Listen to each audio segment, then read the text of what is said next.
So let's get into it, shall we? We thought we'd start wide with a Metaverse overview from Carl Hayden Smith. If you don't know Carl, he's head of research at Ravensbourne University in London. This is a very brief synopsis of his bio. He's got 20 years' experience of hybrid technologies for perceptual, cognitive, and creative transformation. He is focused on using both the technological and biological means to alter, probe, and study the spectral nature of consciousness. I don't know what that means.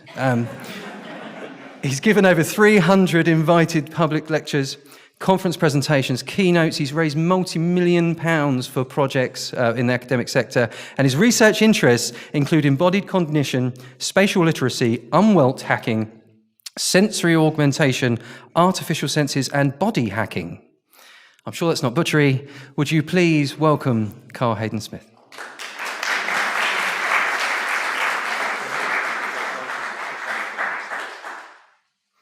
Hi guys, thank you for the interesting introduction.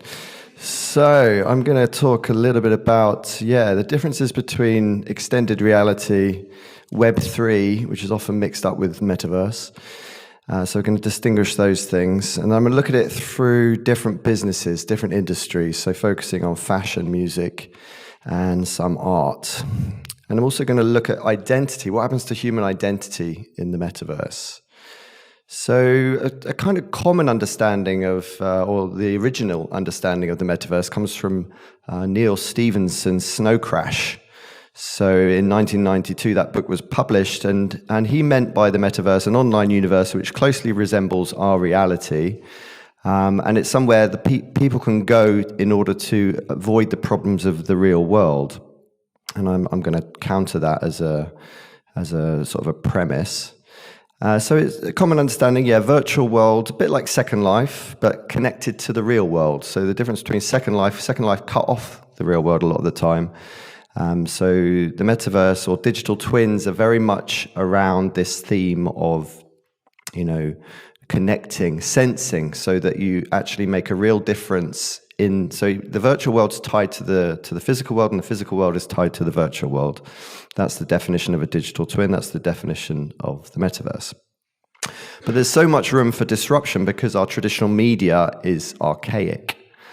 I think my argument stems from the idea that we don't want a virtual reality version of the Metaverse. We want a mixed reality or an extended reality version. We want to keep the real world in there. So we want an enhanced reality, not a diminished one. So this is what the Metaverse currently looks like. I don't think you'll get all the detail on here, but this is just to point out that there's loads of different layers. There's an infrastructure layer. There's a human-computer interface layer. There's spatial computing involved, and there's a creator economy involved. There's a discovery layer involved, and there's the experience layer. So look at that at your own time. But this is also about the evolution of the web. So we've got the first web, which was all around democratizing information, getting access to content, but not really doing much with it. So a read version of Web 1. Web 2 was the content level. So this was when we could actually write our own content on the web, and that's where we're at now. The Web 3 level is very much more about capacity for action. And it's read, write, own. Owning your own data is very common in Web 3, or read, write, execute. So this is what Web 3 is all around. And if we're trying to compare or distinguish Web 3 from the Metaverse, again, this is a really interesting slide from Blockchain Council, which distinguishes the difference. So I think that the Metaverse itself is where Web 3 plays out. The Web3 technologies we're all familiar with, DAOs, decentralized autonomous organizations, NFTs, these are DeFi, these are the things that the Web3 is consistent of, and the Metaverse is where it plays out. That's the playground for Web3. So in terms of some of the application areas, which I'm going to dive into, so you're familiar with some of these. Social media is playing out, as we talked about already. It's this idea of going into conferences in the Metaverse, gaming in the Metaverse, digital humans. There's a lot to do with your identity being transferred into an avatar, and then you maybe putting fashion on. There's loads of fashion now where you don't actually make a real dress, it's a digital dress. You know, Gucci are producing handbags, digital handbags, and they're just digital. They don't turn them into physical. So one of the innovations that we brought together at Ravensbourne was a collaboration with Double Me. So Albert Kim, who runs Double Me, wanted a space in London.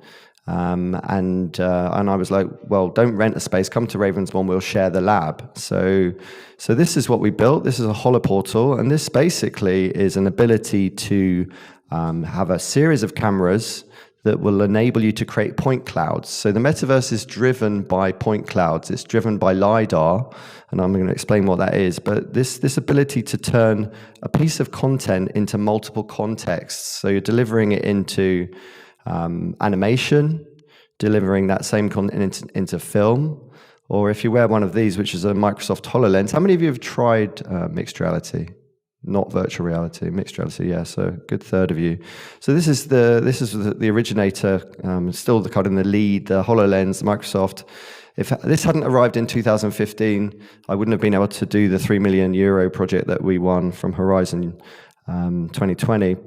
And this is basically what you're doing with a HoloLens. So you're becoming the cameraman and the director at the same time. So these are footballers that we captured in our studio. Think about that studio as a 3D capturing environment that then you can actually put that content into mixed reality or virtual reality. So it's a tool or a lab for creating context, basically, putting content into multiple contexts. So we did the world's first mixed reality fashion show, got London Fashion Week models in the studio, and then at Citizens M Hotel, we had an empty room that you would turn up to, and you'd have HoloLenses given to you, and then basically you would have seen the fashion show, but as light, these are the point clouds, these models become point clouds. So this is where we're going with the metaverse. And obviously the ethics come in straight away, because if you're creating a 3D avatar of yourself, a point cloud of yourself, then we all know what deep fakes are capable of, right? So if you're giving away your 3D image, it's very important that you own it, right? It's very important that you actually create an NFT, mint yourself quickly before somebody else does. So these are the kind of Lidar scanners that came out first. This one would have attached to, another device. But these are the modern day ones. On the back of your iPhones, you will have a Lidar scanner, especially the Max Pros. You'll see a third lens on the back of your iPhone. And if you download a free app called Canvas or Scaniverse, you'll then be able to create 3D point clouds, either of environments or people or objects. But this is now capable on a consumer level. And I'm hoping I've got sound. Can you sort out? Hirose, size matters. Thank you. If your chocolate donut doesn't seem big enough, he can make it bigger. And by making it bigger, he says he can help you lose weight. There's this idea that depending on whether the size of portions are big or small, the amount of food people consume changes.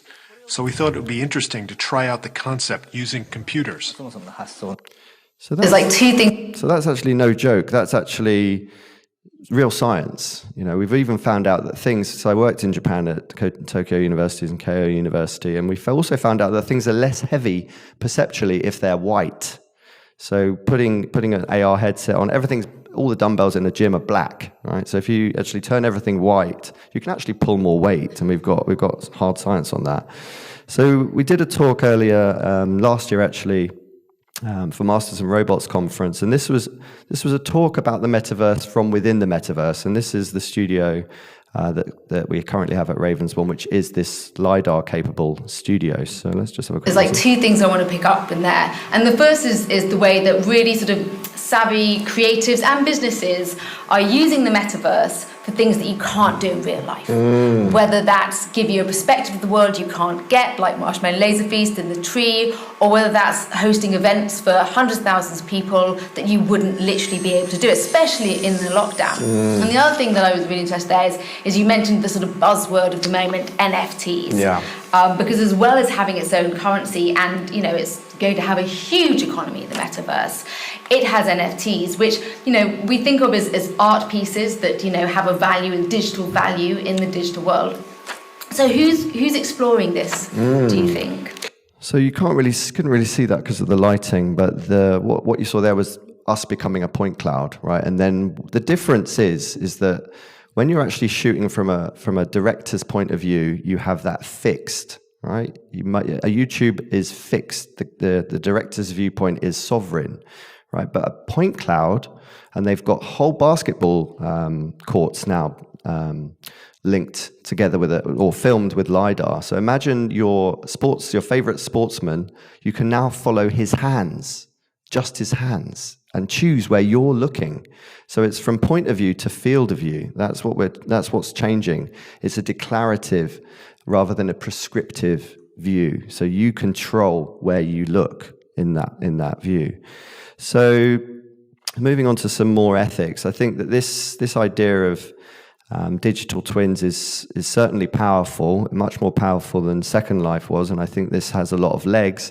If you think about the average architectural project, only 2% of buildings are constructed with architects involved. A lot of architecture today is it's power stations and data centers, but the point being that a very expensive architectural body or a building will actually have a digital twin. And the digital twin can cost as much as the actual building. But the digital twin is actually giving you real-time information, whether it's to do with flows of people or expense of bills, etc. So when you're putting on one of these AR headsets and wait for iPhone to release their AR glass, that's going to be the game changer for AR, I predict, as it was with the smartphone. So when that's released, your iPhone suddenly goes into your eyes, and you're not tied to your tiny bit of real estate on your phone. You're actually using voice a lot more and gesture to actually interact with your world. And I think it's actually an interesting thing for the body, because you're returning to the body. Most of us are like zombified by this device, and I think that the smartphone has got a lot to answer for. But the problem with wearing an augmented reality headset is that one of you're scanning everything, right? You're turning everything into a point cloud, because that's what AR is. It depends on everything being turned into a point cloud so that then it can accurately overlay a digital layer on top. So other people are scanned, right? All of your objects at home are scanned. And where does that data end up? That's the issue. So I think that there's loads of benefits, but the double-edged sword of this technology is much greater than previous iterations. So I've already mentioned about NFTs being used to protect body image. And one of the big projects that we worked on was X Prize last year, where we actually trained. Cool experience. If you can turn the volume up. If we were able to put some of these devices in people's hands, right? I think we could offer a lot more accessibility and engagement with a ton of different training, right? That potentially someone that may never even be exposed to it otherwise, right? I've been looking for this for probably 3-4 years. I mean, I've been watching the community trying to figure out if anybody's got it. In the complexity of machinery, nobody's really tapped into it. You can recreate a cockpit, right? And you can put all the dials and you can create all that stuff. And that's why I think it's been in aviation so fast, right? And besides people like, organizations like Boeing and whatever have gotten behind it. This is new and this is interesting, very interesting. So just to give you some context on that. So the X Prize is a huge competition in America. And we got into the semi-finals of the rapid reskilling competition based on what we produced, which was neuroadaptive mixed reality training. So we're not just doing mixed reality training, we're also measuring affective state at the same time. So that means that we can actually work out how stressed you are and how much complexity you can take in the training. And we're actually capturing your affective state. We used to do it with a whole bodysuit with sensors, but now we're actually doing it just with voice. So we're working with an algorithm that's been produced by a medical doctor. And just with voice, we can tell if you've got diabetes. So it's astonishing the privacy war that's going on with these kinds of scenarios. But yeah, just with voice, we can tell how stressed you are, how relaxed you are, how much you can learn, and we can push you further into your zone of proximal development, as Vygotsky says. So we've trained machinists remotely, 300 different Black Hispanic minority groups in Michigan. And it was a huge challenge, but to work remotely and to be able to achieve 40% increase in knowledge transfer as a result of the intervention is exactly what we're talking about. So some of the other examples, this is Sandbox. So these are different platforms on the metaverse.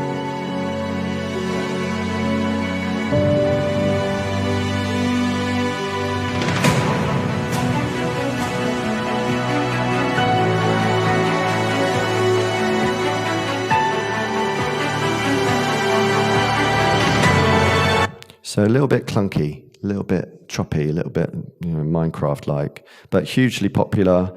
I had friends buy land, $20 a pop, and at one point it was worth £20,000. So no joke, this virtual land. For me, it's like buying land on the moon. So this is spatial XR, a little bit more realistic.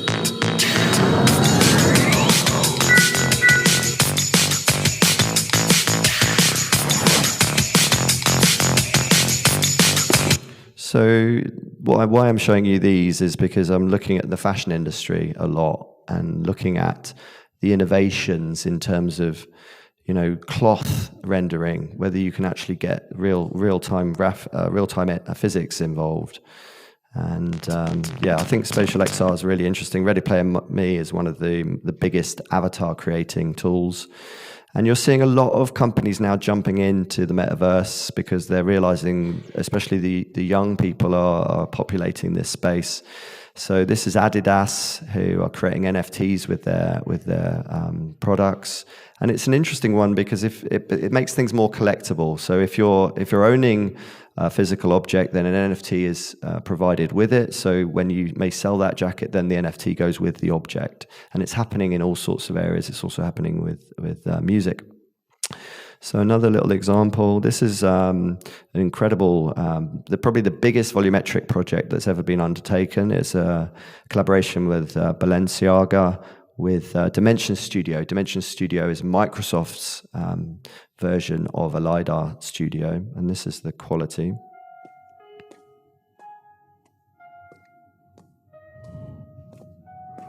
So a whole other level. All of this is volumetrically scanned, so it's not 360. It's not just a VR render. This is all LiDAR, so you can see the particle physics there. And yeah, just a very big level up. And I think if people are going to spend time in these environments, they need to be at this sort of level. There's never been a way to digitize the human body until now. Now with the aid of StyCoo, we can visually see the changes that are happening in every inch of your body. So with StyCoo, we can tell people, I want to see you down an inch throughout your abdominals, or I want to see you up a ½ inch in your bicep. That's something that's measurable, and we can set very specific goals. I think StyCoo could really revolutionize the fitness industry. So again, fascinating. I mean, is it body fascism? That would be my question. I mean, you can imagine dating apps that have to have body scans, and time stamped. And this is coming, guys. We're walking into this sort of blind, but this is what's coming. So Ready Player Me, just to give you some more detail on those examples, it's kind of a core metaverse tool because every fashion label in the world is creating avatars with Ready Player Me. And once you've got your avatar, you can actually link it to your local camera, and then the avatar represents you anywhere in the virtual world. And what's super interesting is that you can, like I mentioned, you can buy clothes for it, you can adorn it with jewelry or whatever it is you fancy. And what's happening is Samsung have actually interviewed their latest cohort of employees using virtual reality. So yeah, having this double consciousness or this twin, I think, is going to become more common. And I think one of the advantages when the pandemic happened, Ravensbourne's fashion students were up in arms because they couldn't come in and they couldn't cut material to create design. So they had to become computer scientists. They had to learn Close 3D or Marvelous Designer.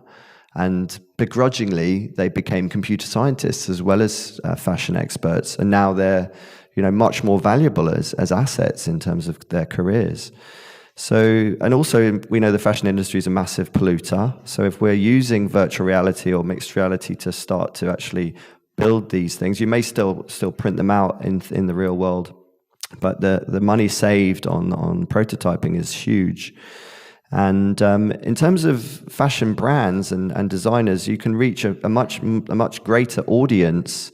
And you can also collaborate with your audience. So the audience, and this is what it means by Web3, it's this ability to feed back to these companies, and they have to listen, right? Because if they don't listen, it's a bit like the video wars when Blockbuster was sort of mentioned. People went to Blockbuster, said streaming's coming, and they ignored it, and look what happened to them. So the customer starts to dictate what they want from their fashion. They feed in. And again, it's the same with architecture. A lot of architects are giving VR models of what their building's likely to look like. And they go mad, these architects, because then it's, you can infinitely change what and it's a bit of a nightmare. So it's a balance, I think, between the customer and the company. But also you're seeing these sort of retail touch points linking the physical and the virtual. As I mentioned, that's what the metaverse is. It's this linking. And I think things like magic mirrors, where you can actually see not just how you look in terms of your garment, but also how you are in terms of your physiology. So also the metaverse helps us to create metadata. I think that's a huge one, and creates context around objects, right? So creating narratives and giving you more information. So moving on to my final examples, this is an interesting one from the music industry. So I think it's fair to say that NFTs targeted the art industry first, and then they targeted fashion, and now they're targeting the music industry. This is one from my friend Vilvai. And Vilvai are, again, producing real vinyl, but they're tying an NFT to it. And again, it's increasing collectability, etc. But the problem with the music industry is it's regarded very differently to art and fashion, especially in terms of ownership, because people don't tend to own music anymore. They use Spotify, they pay a monthly subscription, all music is available. So how do you then apply Web3 to the music industry? And I think that's where it becomes interesting, where you're seeing these physical event activations, so live minting of NFTs on the night. So it might be a live performance that you then own, right? You mint that and you own that. So that's an interesting one. You might not own the studio piece, but you own the performance, and then you own a piece of history.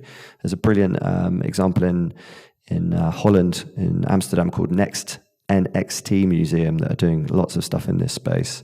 And then there's things like the Slice app, which enables compensation of individual artists within a DJ set to be paid. So, a DJ may play 30, 40 different artists' music, and with that technology, all of those people get paid rather than just the DJ himself.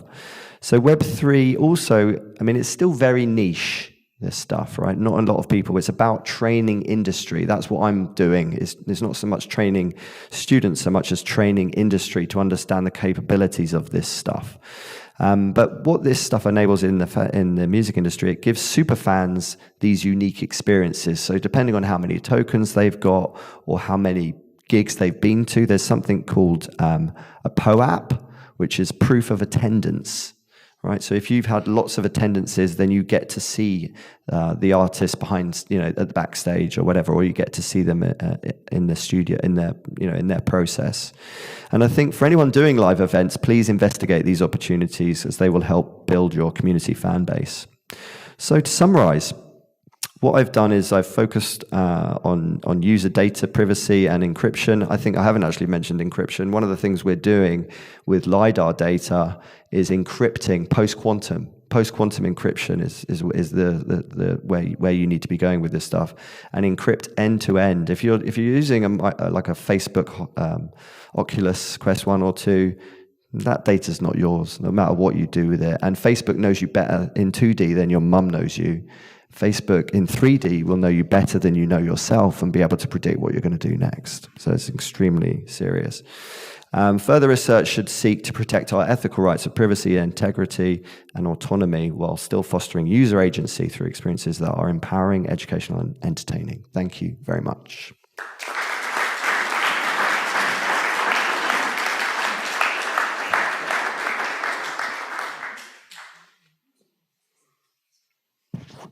Testing. Thank you very much. Time for questions. There must be loads. I have actually got a very long cable, so I'm doing a Diana Ross style stage thing here. Ray. Thanks, great presentation. Really simple question. What's the difference between augmented reality and mixed reality? So augmented reality could be something you've got in a magazine. So you could have a marker. I'm actually doing one at the moment. And it's basically it will launch an experience, and it can be an audio experience. It can be something that you're looking through. Mixed reality is HoloLens. So when you're seeing holographic detail and you're able to move around it, that's when you're wearing the mixed reality, extended reality, rather than augmented reality. Makes sense. Good. James. Really interesting. Provocative question. As a human being, what problem do I have today that means that I need the metaverse? Great question. I think the problem we have today is the cost of electricity. And, we might all be wasting our time a little bit, because I think that, depending on what happens with the cost of living crisis, if we're already choosing between heating our homes or eating, then maybe plugging into the metaverse isn't going to be high up on the priorities. On the electricity question, and from me, there's a lot of energy used in data centers that actually do the processing for some of this stuff. So is that being considered in the... I think what I'm hoping for is this will spark a green energy revolution. That's the only way that we can actually justify any of this stuff. But whether that happens in the UK... difficult to say. Let's hope so. Betty. Hello. Hi. Great talk, thank you. Thanks. So we've had Second Life before, we've had other virtual worlds. In your point of view, what feels different about the metaverse now? Why does this feel arguably more exciting, and it's not just like Second Life was filled with anthropologists and journalists? Yeah, I mean, I've never been a huge fan of virtual reality. I think virtual reality is great for meditation. It's great for going in. I think augmented reality, mixed reality is the next layer of personal computing. Absolutely. I think that the metaverse is huge for business, because if you imagine, going into eBay and actually trying on your clothes, and you will have the body scan of your avatar that's perfect for your virtual clothes. So I think that it's obvious that it's a business-led initiative, but I just think also for remote diagnosis from doctors, if you're you haven't got a webcam anymore, but you've got a Lidar scanner, and you've got a tumor that can be looked at daily by a doctor remotely, then these are the kinds of things that really make it justifiable. Matt. I may indulge myself. You mentioned that there were buildings being created in Metaverse that resemble the real world. How long, or maybe already, is it going to take until fashion styles that were born in the Metaverse, or building styles that were born in the Metaverse, come and meet us in the real world? Yeah, great. 3D printing, we already have 3D printing of fashion. So this idea of, my girlfriend seeing some dress that somebody's wearing that's long gone from the shop floor, all you need is your phone to go and scan it. Just a quick scan with Scaniverse, and then we can take that into a 3D package and adjust it for her, and then 3D print it. You can already 3D print materials. You can 3D print organs. So, these things are very much already happening. You can 3D print buildings. So I think that, yeah, it's that old adage that depending on where you are in the world, you're seeing different steps being taken in terms of evolution. A question back here. Hi, thanks. Love the presentation. Thank you very much. No problem. As the EU develops its AI regulation, and again, the definition of AI changed yesterday in the European Union in the new draft. And without doubt, it covers this, whether we like it or not. And that's debatable. But given that the GDPR itself, the biggest failure in the GDPR has been enforcement. I mean, it just hasn't been enforced, whatever we might think in Europe. How do you think, going forward, with all the concerns you raised, will the regulators be able to actually enforce the space that you're talking about? Because I really struggle with it. I just don't see how they can do it. Yeah, I agree. I think that everything's moving so quickly. I mean, I work a lot in sensory augmentation, so creating new senses. And unless you put on the box that it's a medical intervention, you can pretty much release anything you want. And it's the Wild West. It absolutely is the Wild West. And I think it's a bit like pedagogy trying to catch up with technology in the education space. It's always lagging behind. And I think regulation will be very similar. It will always lag behind. And I think, it's interesting that they're updating the definition of AI because there isn't any. It's all machine learning. And I think that we're facing a situation where people, myself including, are very much looking at this ability to create like a machine learning version of yourself, feeding in all your own data. But that's a whole other conversation. Time for one last question. Thanks very much. So you mentioned for NFTs, art, fashion, and then music. What do you think is next? Ooh, great one. I think maybe sport. I think loads of people collect like cards. When England are playing in the World Cup. I don't think NFTs have really got into the sports space yet, or sports science space. So that might be an interesting one. But I'm just thinking off the top of my head. That's very interesting. Thank you. And for us as consumer and market research professionals, do you see NFTs having any use in terms of storing, consumer preferences or anything like that? Thank you. Yeah, I think the big power of NFTs, and now we're seeing much more in terms of environmental versions. So you've got Tezos, which is a very interesting one in the art world. You've got the NFT museum in central London, worth checking out. I think that, it's a way of storing IP.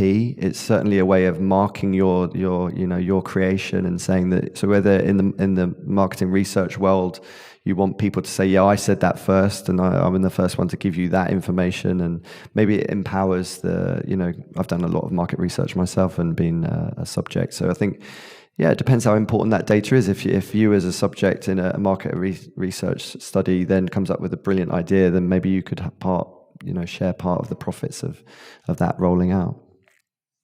Thank you very much.